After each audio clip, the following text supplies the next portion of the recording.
Hi everyone, and welcome to the Say As It Is with Pete podcast series. I'm Pete, your host, and each week I will bring you some frank and honest conversations covering various topics from learning and development, apprenticeships, funding, HR, strengths, recruitment, ESG, well-being, ED&I, employability, and much, much more. So let's get this week's episode underway and say as it is.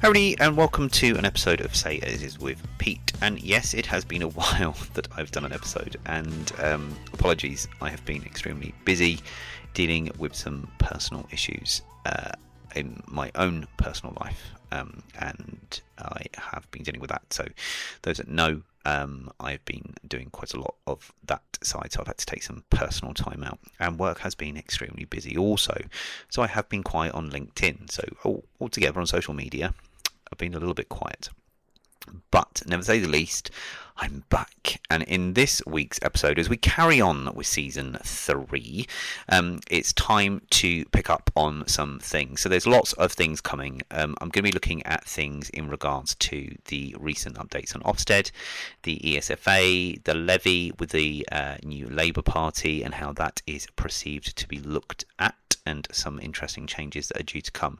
So there's lots of interesting episodes over the coming weeks, so we will be back up and running on a usual schedule, as I would like to get season 3 and season 4 out the way before the end of the year, hopefully, or maybe going into halfway through season 4 in early December, January time. So yeah, without further ado, let's crack on. So this week's episode is going to be looking at AI.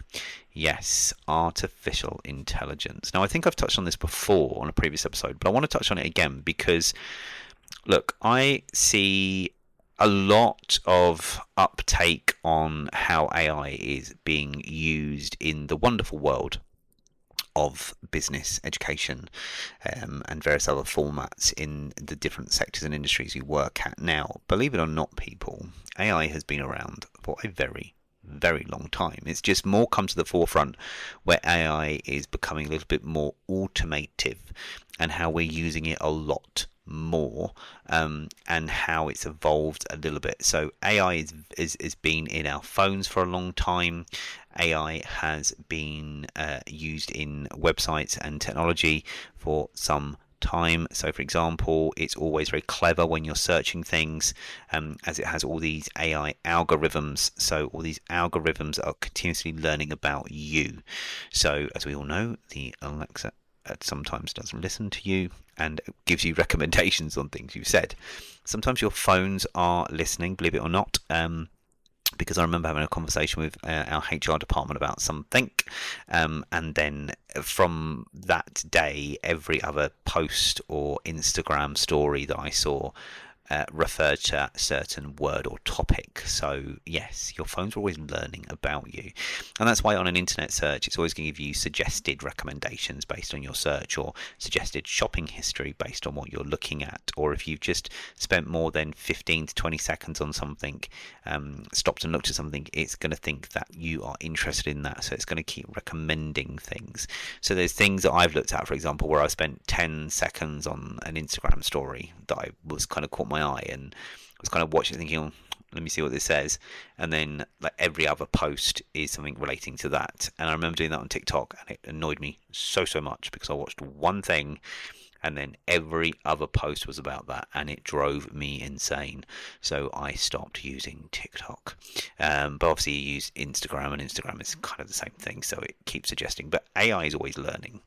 Now, I did see this Instagram post from this guy that said, it shouldn't be called AI, it should be called AL.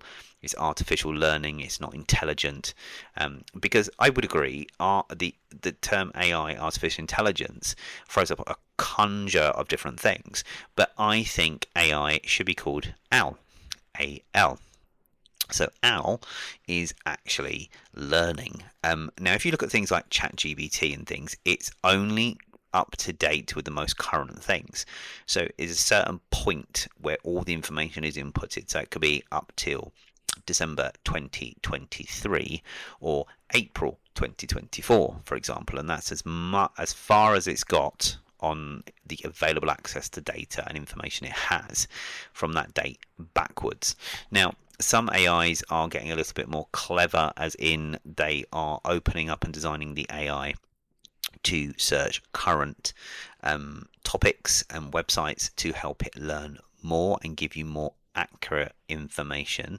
So for example, there is, apart from ChatGPT, which has ChatGPT 4 Turbo, which lets you search the internet, get relevant information, there's also a AI tool called Perplex, and Perplex is more of that current search engine type. So I was led onto this by my CEO for the company I work for, and he is always watching TikTok videos. So he always sees these wonderful things, and then comes into the office and says, "Did you know this?" And it's like, "No, I didn't really know this one, but hey, I'm learning something new." So he's finding out, then he's coming to see how it fits in with the business and where we can use it.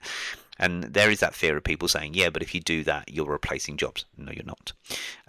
You still need a human being at the end of the day. So when it comes to teaching education, you just can't rely on AI. Some people say AI is as good as Wikipedia. Now, we as teachers and trainers know that when you're looking for sources, don't use Wikipedia, because Wikipedia isn't always the best source of information. So AI is sometimes as good as it is with the information provided. It does, as I say, with Perplex, it does pull relevant information, but Perplex is more of a, tell me more about this topic. I want to learn more about this. Can you tell me this? What's the current statistics of this? What's the current news events on this topic? So it will give you that kind of search engine, whereas ChatGPT is more varied in what it can do and how you can use it. So it's more about how you're using the artificial intelligence, or AL, because for me it's artificial learning. It's learning from what you do, it's learning from the prompts or the conversations you have, and it's continuously learning. So from all the thousands upon millions of people that are using these platforms, we're helping it to learn, and by learning it's providing with the relevant or current information. And some of the things have got better in its searches and its responses. For example, ChatGPT standard version, the translation wasn't that great when it comes to translating, but on the ChatGPT 4 Turbo, translation is amazing.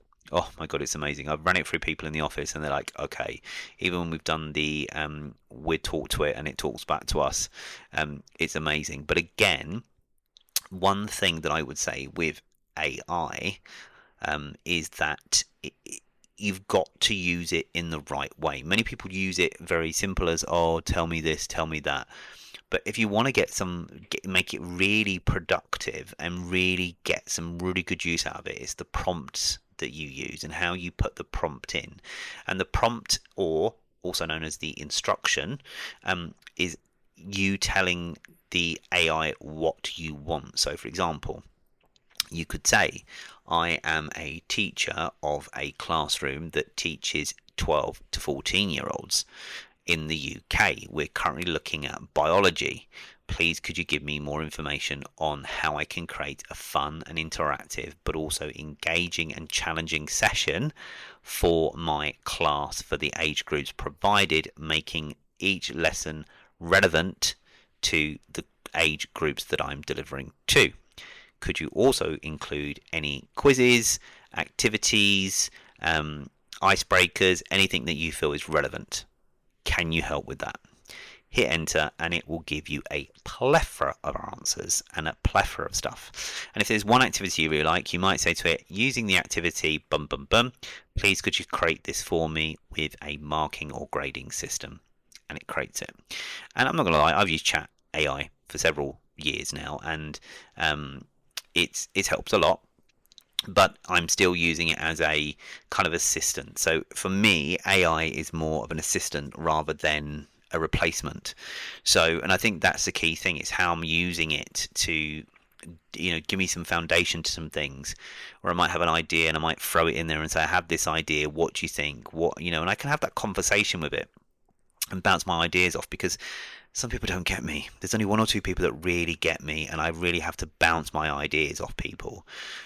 And then sometimes those people aren't in the office or around and I can't get hold of them. So ChatGPT becomes my friend in some ways. Oh, I know that's sad, but it becomes my friend in some ways because I'm bouncing around ideas with it and it's throwing things at me that I didn't think about, or I'm throwing things in and it's kind of giving me a more rational and more logical approach to it. So it does help me in some elements. So I love it. Absolutely love it. It's fantastic.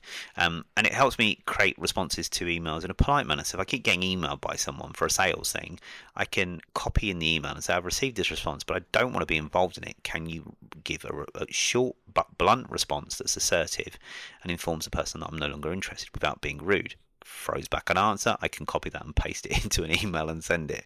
But please be careful when you copy and paste from ChatGPT, just because you can tell it's from ChatGPT sometimes.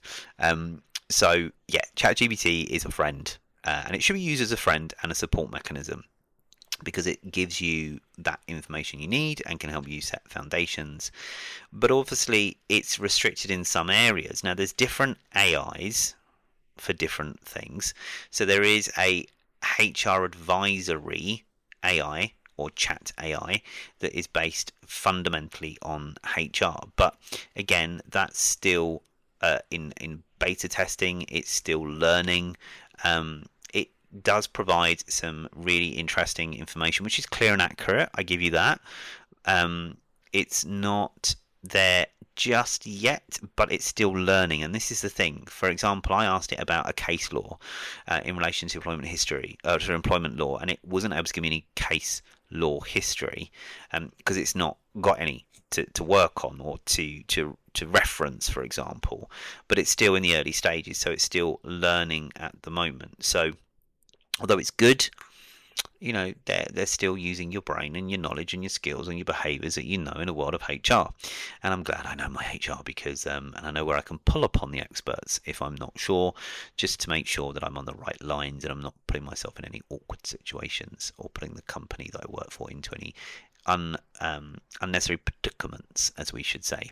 But as I say, AI is actually should be called AL, artificial learning, because again, it's only learning from me. And you'll see that sometimes from the conversation or the thread, they call it. So you start a conversation or a thread, and you're asking and talking, and it's learning from what you're putting in, and it's summarizing, and it remembers what you said.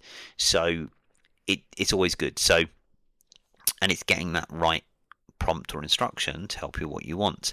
Now, there may be many a times where I've sat in the office and said to people, and they go, "Oh, I don't get a lot from it," and I go, "Well, are you using the right instructions or prompt? What do you mean?" So I think it's us educating. There's two sides to this. One is AI is learning all the time from us, which is good, and it's only as good as the information that is currently up to date in its database.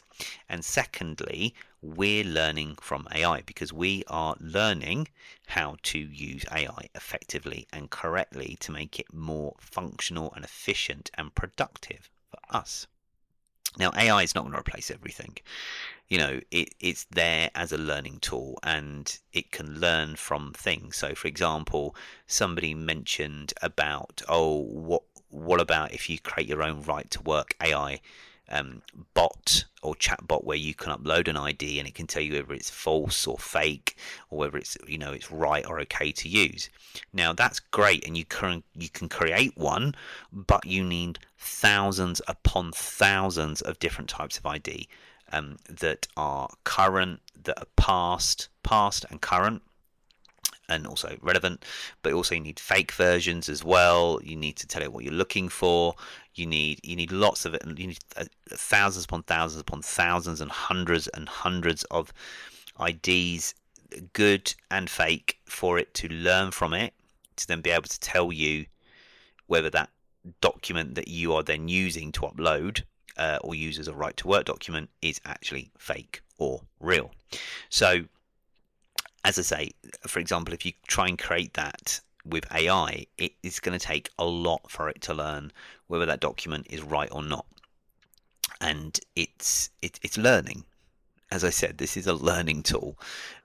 We also talk about learning. It's learning itself. So the basis of this, say as it is look, when we talk about AI, use it as your kind of your buddy. You know, your AI has been on your phone and in your pocket for years. Okay, it's been learning from you. It's been on Facebook. It's been on Instagram. It's in TikTok. It's learning about you. It's even the Alexa that you've got at home, or the Google Dot that you've got at home. It's learning about you, and you're helping it learn by the inputs and the information you provide it. So if, for example, you say, I need to know about XYZ, gives you saying, you say, well, that's not actually what I was looking for, I need to buy this. Oh yeah, but you missed this out. Or I asked you to do this, but you didn't do this. Could you please include this? Oh yes, I'm sorry, here this is again with this information. It's learning and adjusting. So have it as a companion in your pocket more than anything. I've got Chat GBT on my phone, as in the app. I've got Perplex on my phone as the app. And I go to them for various things. So there are certain things I'll ask it and go through. So it helps me, even in my personal life, even my creativity mindset, in my day-to-day job. It's there as my buddy in my pocket. My little assistant that I can bounce things off and get ideas. And I need to do a foundation of something, and it can kind of set me off in the right direction, and it's there to help. So I would say let's not rely on AI permanently. I know a lot of students use ChatGPT to get their assignments done, and yes, there is a questionable amount on that, because it's like, what are they learning? And I think it's again showing the student or the apprentice or the individual of how to use ChatGPT effectively. Because to be honest, it can give you the fundamentals of what you need for an assignment, and it can help you explore and look for resources, and provide you more information to set you off as a starter for 10. But I think in the education world, especially in teacher and training, when we look at this and we say, okay, you got to do this assignment, you got to answer these questions, and 10 to 1, they're probably going to go to ChatGPT, put in the question, get the answer, put it in, and the answers are going to sound very ChatGPT like, because we all know what if you use ChatGPT a lot, you kind of know what the answers kind of look like, and everybody kind of has the same answers. It's very similar.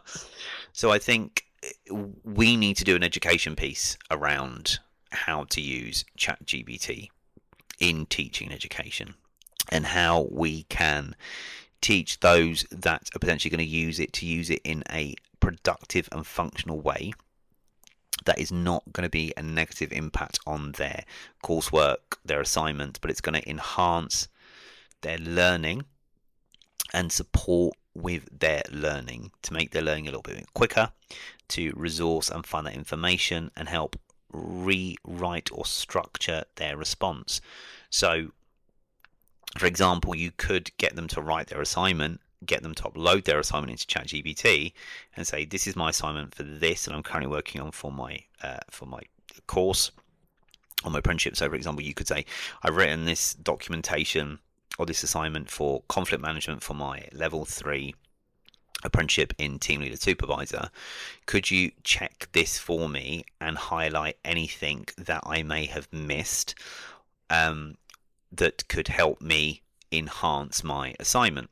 And it will read the assignment, and it will suggest other things that you have missed or you could add in.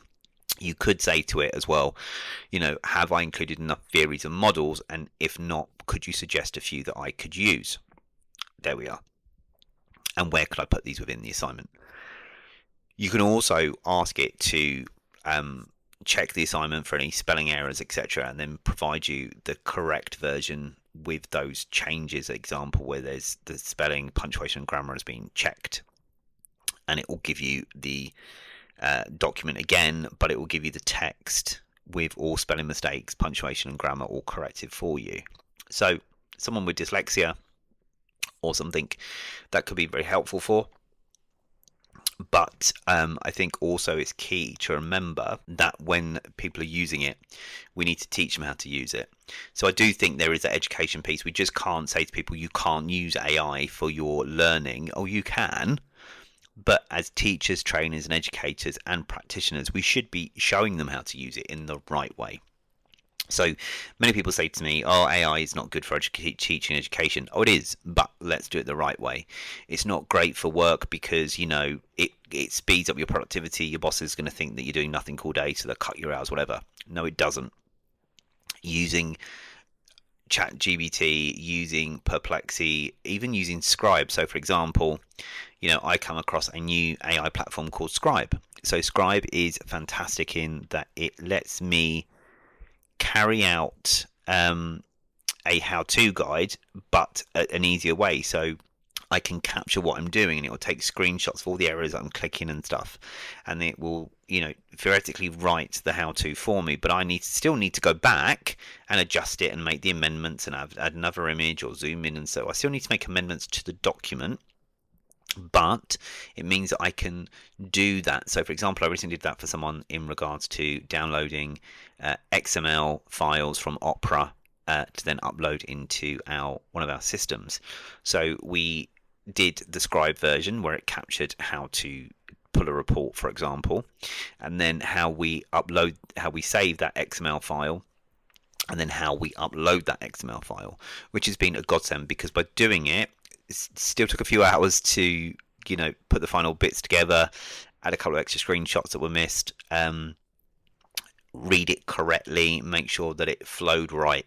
So although that AI tool is great, I've still had to do a bit of work on it to make sure it reads correctly, as well as getting other people's inputs to make sure that the information that I'm putting in is relevant to what they need. But also, it's the same as this video AI. Now, video AI is still learning, and I've seen some, video avatars and stuff that look great, but sometimes they are very static and very boring, and the voiceovers are great because they sound human-like, but they're not that great. Now, somebody gave me, I can't remember who gave me this to look at, but I can't remember the name of the video AI now, but I've used it, and even with the various prompts I've used and tried, it does come up with some great kind of content. But again, you're having to check the content is correct. So just don't rely on it generating it for you. You've still got to check the content is correct and make sure the information provided is what the information you need and is actually relevant and current, and also relates to the country you're in. So if you're referring to something relating to UK laws and legislation and regulations, be careful that you clearly state it's relating to UK rules and regulations, because if you just put any foods, for example, could you create a food safety video for me, it's going to default to US. It does always defaults to US, and I find that with ChatGPT always defaults to US version of rules and regulations, when if you state the country you're in, then it will make those adjustments. But then sometimes when it auto generates that, it's the script or the content that needs to be reviewed and checked, and it's also the imagery as well. It's very generic, it's all stock base, it's nothing that you need, and sometimes it's irrelevant. And I've done some for housekeeping, and some of the images are very inappropriate, not relevant for what I'm looking for, so it's a bit pointless. I might as well just have recorded the video myself sometimes. So video AI is still learning in that commercial element for organizations. So I see all these wonderful organizations like, oh, my L&D department have saved thousands and thousands of pounds and hours by using this video AI. No, it doesn't. It's shit. And I'm going to say that, so word of warning, it's shit. And I find the video AI versions absolutely shit, because the avatars of it, as I say, are very static. They, sometimes their mouths move not in line with the words that should tie up. Sometimes when you adjust the script, some of the words that they say do not sound right, or they sound mixed together when they shouldn't be. So video AI, no. Now I do use Lab 11. And I admit that I use Lab 11 for audio translations, and audio translations on Lab 11 are brilliant. It's absolutely wonderful. Absolutely love it. Solely recommend it if you need translations, because I use ChatGPT Turbo to do the translation of the text, because it's spot on, and then I import that into Lab 11 and then convert that, and it gives me with a nice voiceover at the right speed, right pace. It sounds like a human being, scary but good.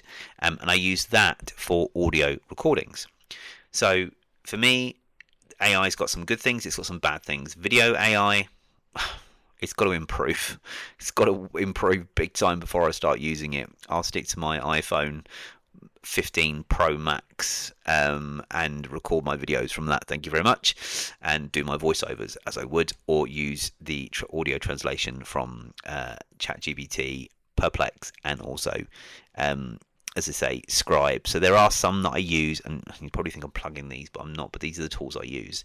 So I have tools, and that's the key fun for this, people. That's what I'm saying. It's tools. These are tools. These are things at my disposal that I can pull upon to help me in my day-to-day work and life, to help me when needed. I'm not relying on them 100% of the time. I rely and use them when I need them. And then there are my little buddies, my little work friends, my little buddy in my pocket kind of thing. But I use them when I need them. And when I don't need them, I don't need them.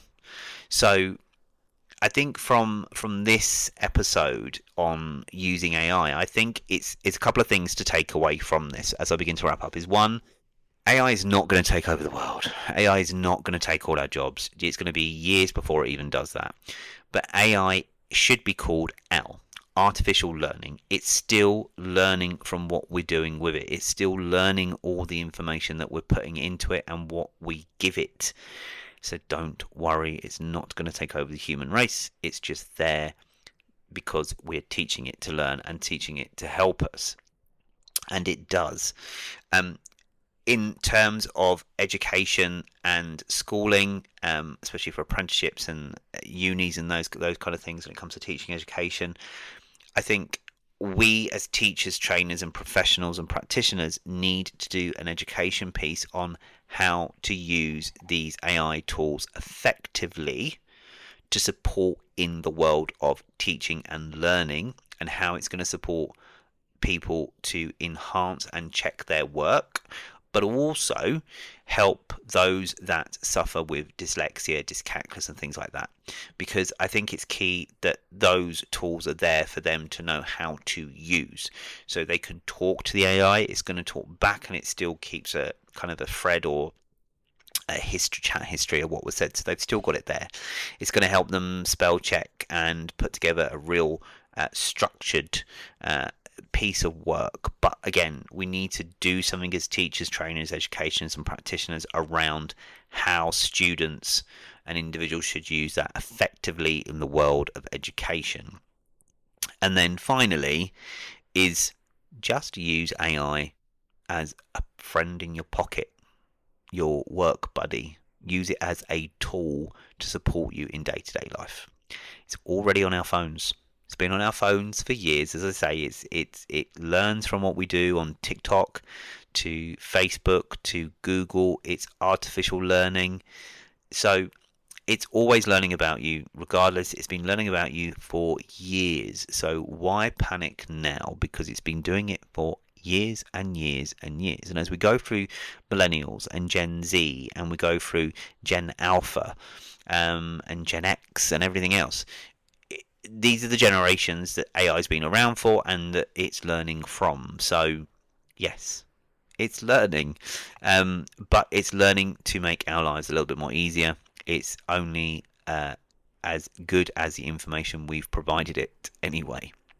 So look, I think that's kind of my summary, my takeaways is, in education, let's do a piece around that for students on how to use it effectively and efficiently to support their learning and development.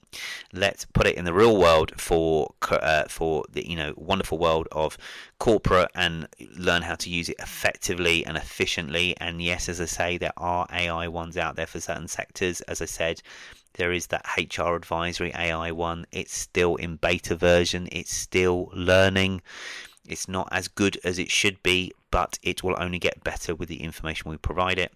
So there's lots of AI tools out there. So many I could go on for hours and hours of different AI tools. But have a look. Find ones that are there to help and support. Again, really look at how effective that tool is for you, and is it giving you exactly what you want, or is it just something that somebody is creating and working on, and it's using and learning from its users to become better over time? Because like ChatGPT, it's developed over the years with the amount of users and people that are using it and the information that's inputted, and it's always continuously learning all the time. Hence why I'm calling it OW, not AI. So guys, look, I hope this has been a bit interesting, a bit of insight into the world of AI and how I think it should be used and how I use it. But look, don't be afraid of AI. As I say, use it as a friend in your pocket. Use it to support you in your day-to-day work. Use it to help in some of those fundamental things. For example, I love ChatGPT Data Analyst. I can put things in there to be analysed that would take me hours upon hours to analyse. It analyses it quickly, but then also I can sit there for another hour asking it various questions about the data, pull certain bits of information out, get it to create a new spreadsheet for me, all sorts of things. But I've still got work to do. Again, it's learning from what I'm wanting. So it can do everything just like that. It's learning from what I'm wanting it to do. So it has the information I've given it. It can provide me with some insights, but I need to pull and drag more out of it from what I'm actually looking for. So there we are. That's a little bit about AI data analytics. But look, as I say, I hope this episode has given you a bit more insight into AI and how it can be used and what we need to do with it, and not to be kind of afraid of it, and just carry on using it naturally.